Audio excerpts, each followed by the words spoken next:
Junior pagkatapos ng aking quarantine ng almost 2 weeks kasi nag-positive po ako sa COVID. Nag-relax na ako. Nagpa-swab test ulit ako, pinadala ko sa PedEx ngayon, kaya nakalabas ako ngayon. Matagal din po ako nag-quarantine sa bahay. After nun, last na premiere ko, sinabi ko na nasa COVID testing ako. Nag-positive na po ako nun. Mga symptoms ko po ay one day lagnat. Tapos nagtatai ako. Tapos inubo ako at sinipon. Pero after nun, siguro mga 5 days na or 3 days wala na. Kaya lang, ang pagod dito, i-isolate ko yung sarili mo. Kaya nandito sa bahay lang ako. Na-isolate ko yung sarili ko after 14 days. Ngayon, nandito ako sa COVID. Nandito ako sa CARS at kabibigay ko lang po ng swab test ko. Sana negative na. At enjoy ko naman yung sarili ko at kakain ako. Ayan, umorder ako. Ngayon, hinihintay ko na lang yung order. Ngayon, pag nandito ka sa loob, automatic. Tinawag na ako. Yan. Can I have mustard? Honey. Honey mustard? Yeah. Thank you. Ayan, umorder na. Kakain na tayo. At tinawag na yung pangalan ko. Ay, number ko pala. Ang hirap po nang nag-positive ka. Kasi i-isolate yung sarili ko. Katulad yung sinabi ko, ang symptoms ko ay nagpugo ako, nagtai po ako, halos pag tumata, umiihi ako, sumasabay yung diarrhea ko. Kaya ang hirap ko nang nagpa-positive. At ngayon, free na ako ngayon at nakalabas ako. Kaya kakain muna ako. Nandito ako sa CARS at kain tayo. Okay, yung mga symptoms ko pala, yung linagnat ka, inubo, sinipon, nagtae, yun lang po naramdaman ko eh. Yung iba daw ko nahihilo. Pero ako, hindi naman ako nahihilo. At kada diarrhea ko, binabawi ko naman po eh. Pag nasa CR ako, after ng diarrhea, kumakain ako ng apple and banana. Hindi ko po pinababaya yung sarili ko. At saka more fluids ang ginagawa ko kasi umiinom ako ng warm water na may lemon and ginger. Yun lang po. Para hindi mag-dry yung aking throat. Okay, kain po tayo. Tara! Yan po ang usual na ino-order ko. French fries, famous, and yan. Okay? Tara, let's eat. May sarili po akong dalang sanitizer. Yan. Para kung ano man mahawakan ko kailangan.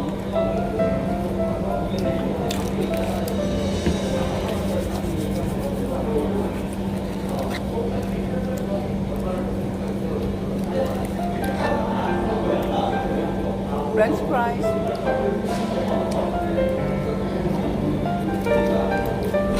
Honey mustard. Masarap po.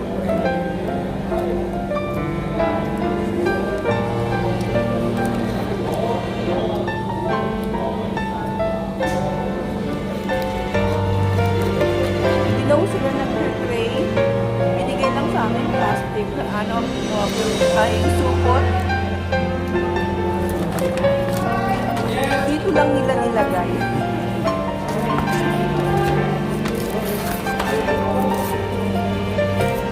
Kuha akong ketchup.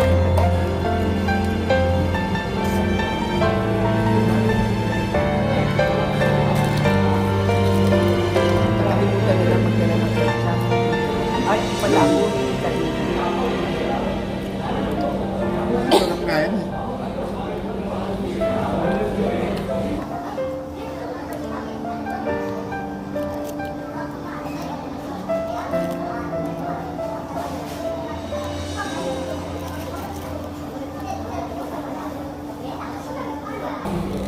lang po pala ang lunch ko. Kaya tamad po ako magtulog.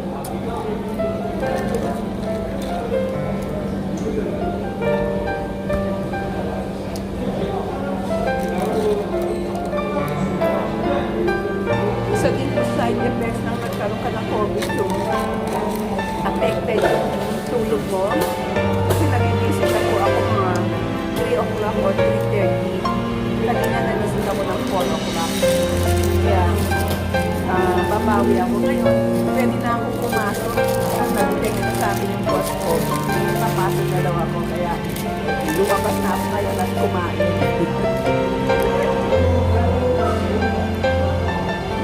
Pag-English po namin dito ngayon ay 46 degrees. Malamig.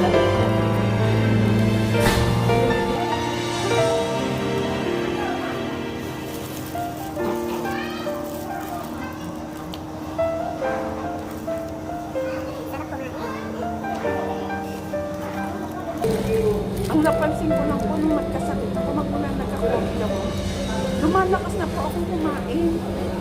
Lumalamon na po ako ngayon. Pero sabi nila side effect daw yan. Pero yung iba nangihina ako hindi. Lalo ako tumatakaw.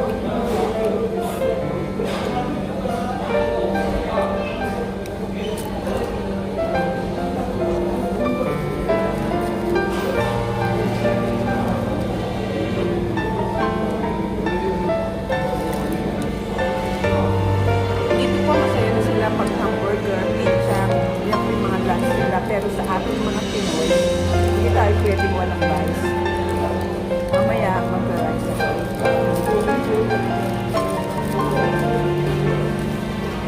Laki ng bread nila, oh. Kaya nyo yan. Dati hindi ko nauubos ko. Ngayon, nauubos ko na.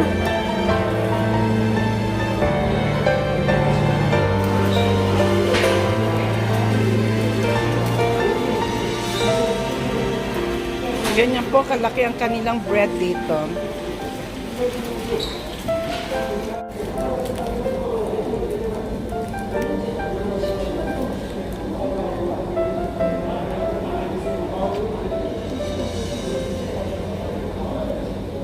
Lapit na maubos. Ganun kalaki kanina. Sinasabi ko ganun ako kalakas kumain yan.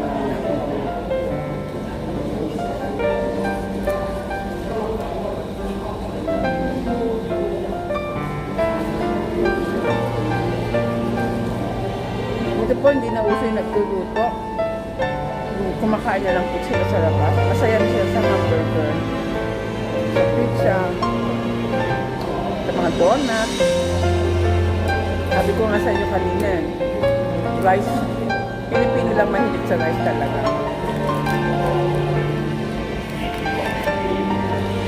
Sino ba naman hindi tataba dito? Nakita niyo yung bread kanina, pagkalaki-laki. Ngayon, paubos na. Kasi yung mga soda nila, refillable. Pwede ka uminom hanggang gusto mo.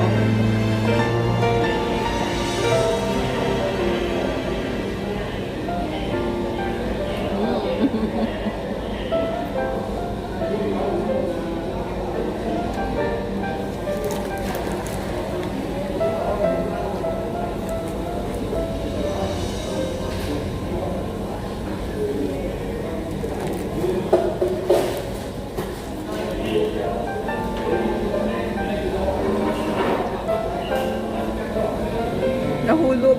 Onion.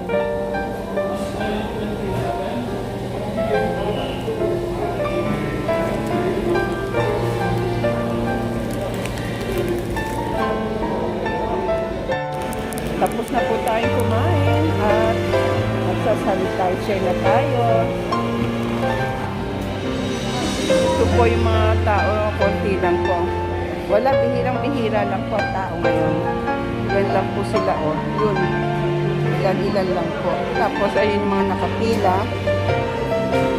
Yun, oh. Hinahanapan sila. Pag nag-dine-in ka dito, hahanapan ka ng vaccination card. Tara, exit na tayo.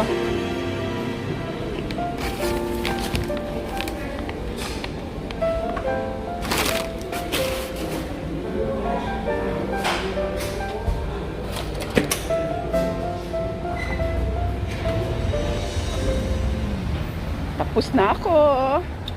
At, oy, ang daming nagda-drive-thru. Carl's.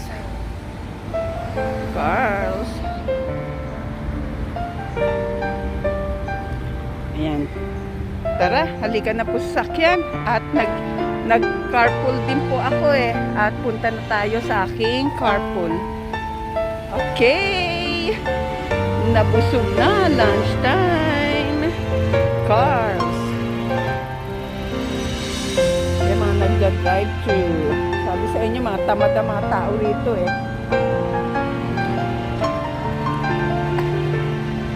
Malapit lang po ako sa Korean place. Ayan po oh. Korean place po ito. Yan ang medical center nila. Diyan ako nagpapa-x-ray. Ayan po. Ayan ang drive-thru. Yan ang cars. At ito po ang aking carpool. Tara, sakay na tayo at biyahe na ulit. Yung boses ko noon ay garalgal. Ngayon ay okay na. Kaya, biyahe na! Yun o yung dulo, nakikita nyo? Jollibee po yan. Hiring sila ngayon, Jollibee. Kaya lang, tataas na naman siguro ang kanilang mga chicken. Kasi nung nakaraan, umorder kami. Kahapon, umorder kami. Tapos kinabukasan, umorder uli kami. Nagtaas na. Alam mo, sabi namin kahapon, ano lang ito $6. Alam mo, sagot sa amin, tumaas na po ang sweldo. Kaya, itinaan nila ngayon sa mga, sa mga kliyente nila, sa mga customer nila, yung pagtaas ng sweldo.